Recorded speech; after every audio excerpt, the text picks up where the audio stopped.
Nous voici à la maison de naissance. On se trouve dans une maison qui est juste en face de l'hôpital. Je m'appelle Laurie Morvan-Houle. Je suis une des 7 sages-femmes qui travaillent à la maison de naissance. Je suis accompagnée de Isabelle Lefebvre-Dalpé et Nathalie, bonjour! On va vous faire découvrir et démystifier la merveilleuse maison de naissance du Fjord-au-Lac. Suivez-nous! Alors ici, on a Laurie. On a vraiment l'arbre à boutons qui est très symbolique pour nous parce que chaque bouton représente un bébé qui est né sous les soins des sages-femmes. Au dernier rendez-vous, les femmes peuvent mettre leurs boutons puis ils restent dans nos cœurs à jamais. Ici, dans le fond, on a l'espace plus commun. Donc, le salon, c'est ici que vous allez avoir votre première rencontre avec la maison de naissance. Donc, on fait les soirées d'information les premiers mercredis du mois, ici sur place, et par la suite, les cours prénataux aussi pour donner l'information aux parents qui vont avoir un suivi sage-femme. C'est un espace qui se veut commun parce que les aides natales vont fréquenter aussi le salon durant les pauses. On va être ici à manger des fois avec les parents durant la soirée d'information ou des cours prénataux. Donc, c'est vraiment une maison qui est communautaire. Donc, ce n'est pas juste des espaces chacun de notre côté. Et on a la merveilleuse cuisine où est-ce qu'on aime préparer des repas. Maintenant, on a 2 aides natales avec nous aujourd'hui. Nancy Fortin, Isabelle Simard sont en train de nous préparer des petites collations. Nancy prépare une merveilleuse assiette de fruits. On est reconnus les aides natales, en fait, durant le séjour. On va vous expliquer un petit peu qu'est-ce que ça fait l'aide natale. C'est une personne qui a beaucoup à cœur la santé des mamans, mais aussi la proximité avec la clientèle. Donc, notre rôle, c'est un rôle de plutôt post-natal. On va collaborer avec les sages-femmes pour l'organisation de la maison de naissance.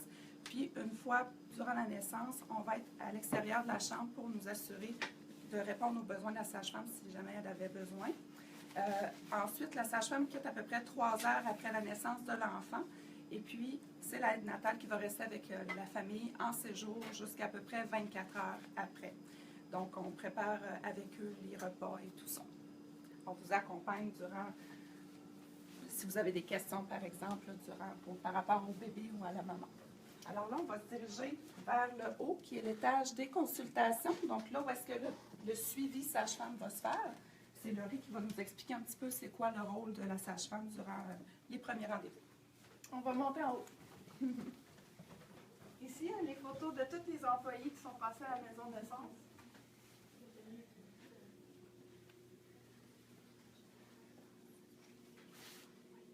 Nous voilà au 2e étage, rempli de lumière. Ici, on a 3 bureaux de consultation. On va vous faire visiter le mien, qui est le petit bureau jaune. Donc, les sages-femmes sont responsables du suivi de grossesse à partir de la 11e semaine jusqu'à la 6e semaine postpartum.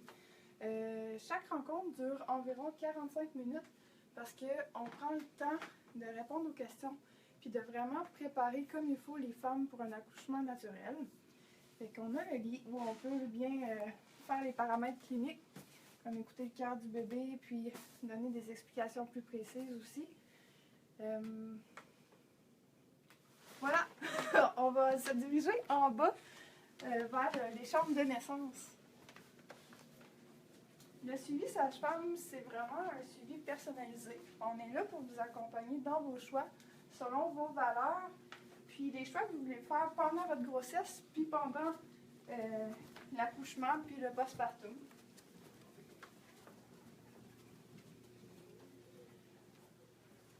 Les femmes qui ont un suivi de grossesse avec les sages-femmes, ils peuvent choisir de donner naissance à la maison de naissance, dans les chambres qu'on va voir à l'instant en bas, mais on peut aussi donner naissance avec une sage-femme à l'hôpital ou à domicile si on habite à moins de 30 minutes de l'hôpital. Le matériel qu'on va utiliser reste environ le même, peu importe le lieu où vous choisissez d'accoucher.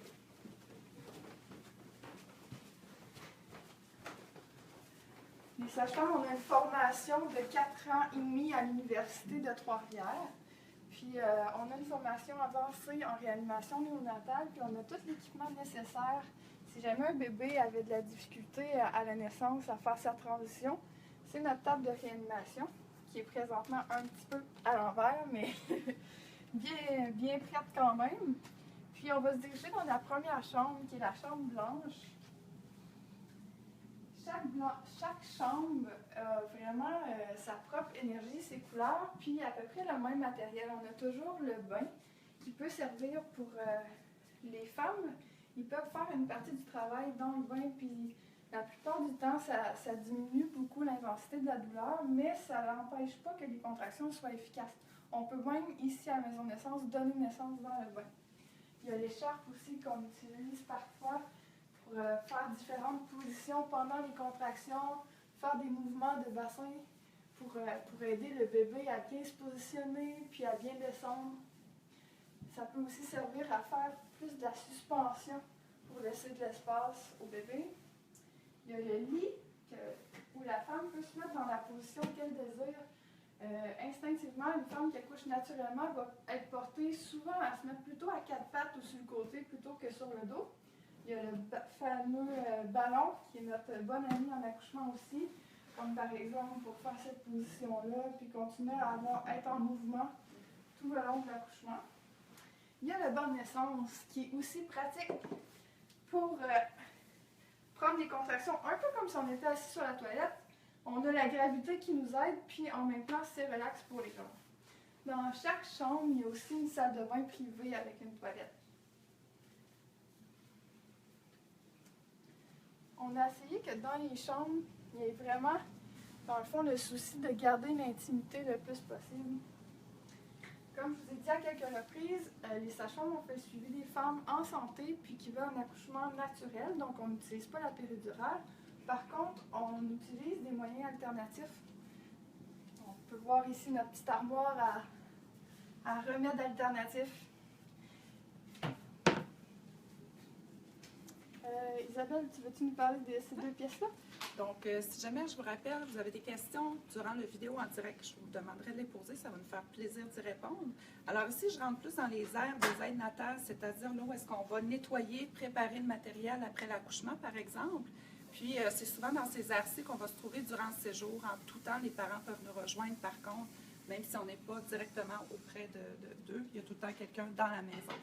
Alors, on va se diriger vers les deux autres chambres de la maison de naissance. Ici, sur le mur, vous pouvez remarquer qu'il y a des petits drapeaux. En fait, c'est les mamans qui sont venues durant la naissance. On leur a demandé de remplir soit des mémos, soit des mots qui les ont marqués pour donner la puissance aux futures mères qui vont venir accoucher. Donc, les mamans peuvent se promener durant le travail ici dans le corridor, puis à leur guise, consulter ces petits mémos-là. C'est fait pour elles. On va rentrer dans la prochaine chambre, qui est la chambre orange calendula. Alors, celle-ci a été préparée pour un exemple de après l'accouchement, à quoi ça peut ressembler. Donc, tout à l'heure, on voyait Nancy qui nous préparait la belle assiette de fruits. Voici un exemple de ce qu'on apporte à la maman après l'accouchement. Le papa, évidemment, s'il a envie de manger, on peut lui préparer quelque chose, comme il peut être totalement autonome aussi. Donc, c'est l'aide natale qui va venir après l'accouchement, une fois que la maman est à son aise, elle est bien confortable. On va venir faire un petit ménage, puis on va préparer la chambre finalement pour son séjour. Le papa peut rester lui aussi avec la mère sans problème, puis se mettre vraiment à leur aise, ils ont leur intimité, on respecte ça, puis on va venir aux besoins les supporter dans tous les petits besoins qu'ils peuvent avoir. On va se diriger vers la dernière chambre. Juste avant, il va y avoir la partie de la civière incubateur. C'est Laurie qui va prendre la parole.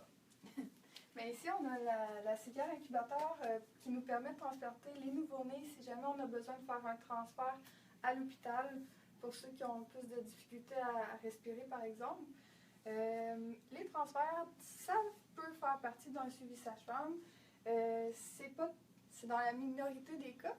Ce qui arrive, c'est que le champ de pratique des sages-femmes est vraiment bien défini par plusieurs règlements, puis un champ de pratique où plusieurs cas de consultation ou de transfert dès qu'on n'est plus dans la normale.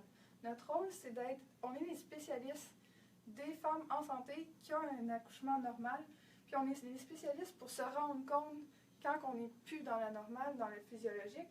Fait que c'est pour ça qu'on fait beaucoup de consultations auprès de spécialistes, soit gynécologues, pédiatres ou autres. La plupart de nos transferts se passent plutôt en prévention avant que quelque chose de grave arrive. Puis on arrive ici dans la dernière chambre qui est plutôt en bleu, mais qui rassemble en fait les mêmes outils avec le petit berceau pour le bébé une fois qu'il est né. Ça nous a fait vraiment plaisir de vous faire visiter notre milieu de travail puis notre belle maison de naissance. On veut vous spécifier que les services sages-femmes, c'est gratuit. C'est public, ça fait partie du CIUS. Si vous voulez plus d'informations, il y a une rencontre d'information à tous les premiers mercredis du mois à 6h30. Mais vous pouvez toujours appeler à la maison de naissance si vous avez des questions. On est là pour y répondre, puis ça va nous faire plaisir. On est plusieurs sages-femmes, il y a de la place. Puis, on est content de vous avoir parlé aujourd'hui. Merci.